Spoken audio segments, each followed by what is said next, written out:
Bonsoir chers compatriotes, j'espère que vous allez bien. Alors je fais cette vidéo pour m'adresser aux hommes politiques gabonais. Chers hommes et femmes politiques de la République gabonaise, est-ce que vous êtes fiers de la situation du Gabon aujourd'hui? Est-ce que votre conscience est tranquille de la situation du Gabon aujourd'hui? Est-ce que votre conscience est tranquille de ce que vous êtes en train de faire au Gabon? Est-ce que votre conscience est tranquille de ce que vous êtes en train de faire à votre peuple? Et lorsque je sais que dans votre peuple-là, il y a vos parents,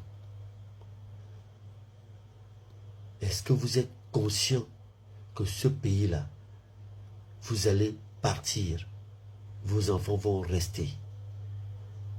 Est-ce que vous êtes conscient de tout ça? Est-ce que vous êtes conscient lorsque vous vous levez le matin et que vous montez dans vos grosses voitures, vous passez et vous regardez le Gabon, votre pays, la terre que Dieu vous a donnée, la terre que les ancêtres nous ont laissée, la terre que vos pères vous ont léguée et que vous devez laisser à vos enfants? Est-ce que vous êtes satisfait de ce travail que vous êtes en train de faire et que vous avez fait? Vous savez, on peut tout faire dans la vie. Il y a une seule chose qu'on ne peut jamais échapper, c'est sa conscience. Omar Bongo Ondimba, avant sa mort, nous savez, Dieu ne nous a pas permis de faire du Gabon ce que nous avons fait. Dieu ne nous a pas permis de faire du Gabon ce que nous sommes en train de faire. Il nous voit, il nous observe. Et lorsqu'il aura envie de nous sanctionner, il le fera. C'était la conscience qui l'a poussé à le faire, parce qu'il se reprochait de beaucoup de choses. Si lui, qui vous a fait, qui vous a fabriqué, qui vous a rendu riche, a arrivé à le dire, et que vous êtes resté à ne pas écouter ce qu'il a eu à dire, votre tour aussi arrive. Chacun de nous va rendre compte à Dieu. Vous prenez peut-être que c'est une blague. Nous, on peut prendre que c'est une blague. Nous ne sommes pas très élevés spirituellement. Nous, on va plus dans les églises. Et on n'a rien à perdre. Tant plus que notre mort, c'est zéro. Mais votre conscience, vous savez très bien que Dieu vous attend. Nos ancêtres vous attendent. Et il est mieux pour vous, pendant la période de transition-là, de remettre le Gabon sur les rails. Faire en sorte que le Gabon puisse retrouver sa réelle dignité.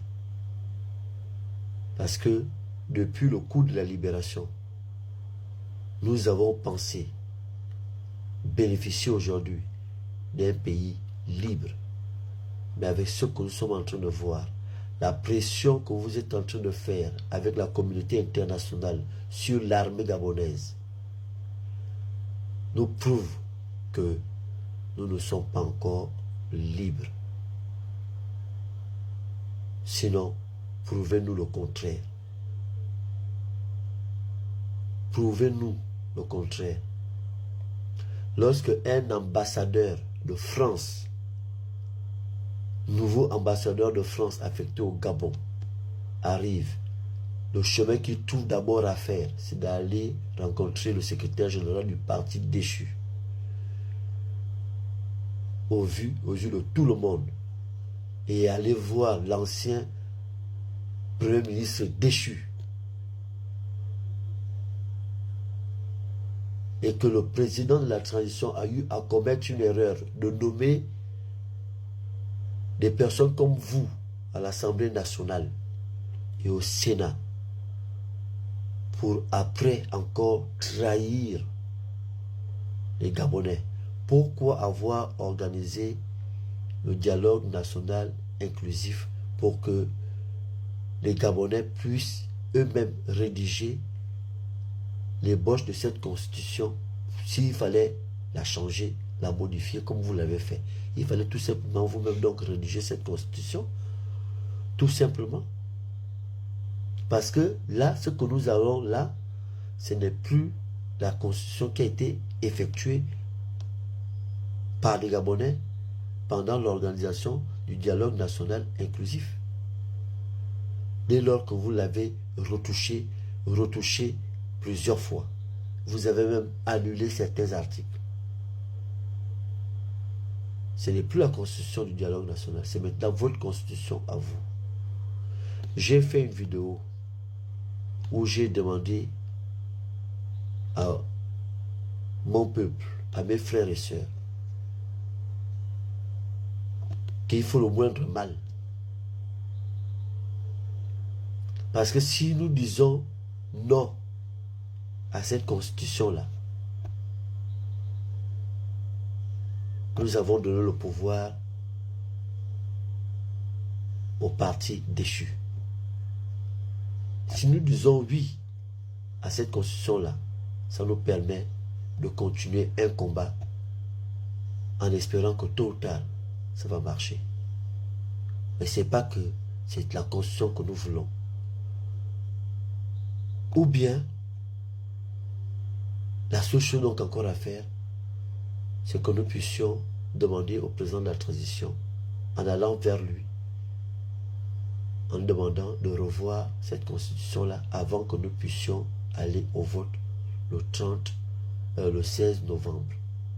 Mais avec le communiqué que le ministère de l'Intérieur a eu à faire, on ne souhaiterait pas pendant la transition être également opprimé par les forces de l'ordre, parce que pendant la transition, nous ne pouvons pas également organiser les manifestations. Donc nous sommes obligés de procéder en utilisant des réseaux de communication comme TikTok pour vous permettre, pour vous dire ce que nous pensons, si ça peut encore vous sensibiliser, si ça peut encore toucher un peu votre conscience, de vous dire quand même que c'est quand même notre pays. Ce n'est pas la France ici, ce n'est pas les États-Unis ici, ce n'est pas la Russie ici, ce n'est pas la Chine ici, ce n'est pas le continent africain ici. Ici, c'est le Gabon. Ça n'appartient pas aux Togolais, aux Béninois, aux Sénégalais et ainsi de suite. Ça appartient au Gabon. Et que, comme ça appartient au Gabon, nous allons faire des choses telles que les Gabonais eux-mêmes, ils veulent. Même si on parle des binationaux, on doit d'abord considérer qu'avant les binationaux, il y a d'abord des Gabonais, eux-mêmes des Gabonais autochtones. J'ai pris un exemple dans l'une de mes vidéos. J'ai dit nous avons un fils que l'ancien président a mis au monde avec une maman, notre maman, que Dieu ait son âme. Ce fils-là, il est au Congo. Est-ce qu'au Congo, on peut accepter qu'il soit candidat aux élections présidentielles au Congo? Est-ce que les Congolais peuvent l'accepter? Pourquoi vous, ici au Gabon, vous avez mis dans la Constitution que ce genre de position-là puisse être accepté au Gabon? En attendant, quand on regarde l'Assemblée nationale, lorsqu'on regarde la dernière réunion que vous avez eue ensemble, toutes les personnes qui sont là, ce ne sont que les Gabonais. Pourquoi vous pouvez penser comme ça? Pourquoi vous n'aimez pas ce pays? Pourquoi vous n'aimez pas ce peuple? Pourquoi vous nous détestez autant? Qu'est-ce qu'on vous a fait? Vous, les hommes politiques, qu'est-ce qu'on vous a fait pour nous détester autant? Nous allons maintenant aller sur le fait accompli pour sauver l'honneur de ce pays. Enfin, pour faire semblant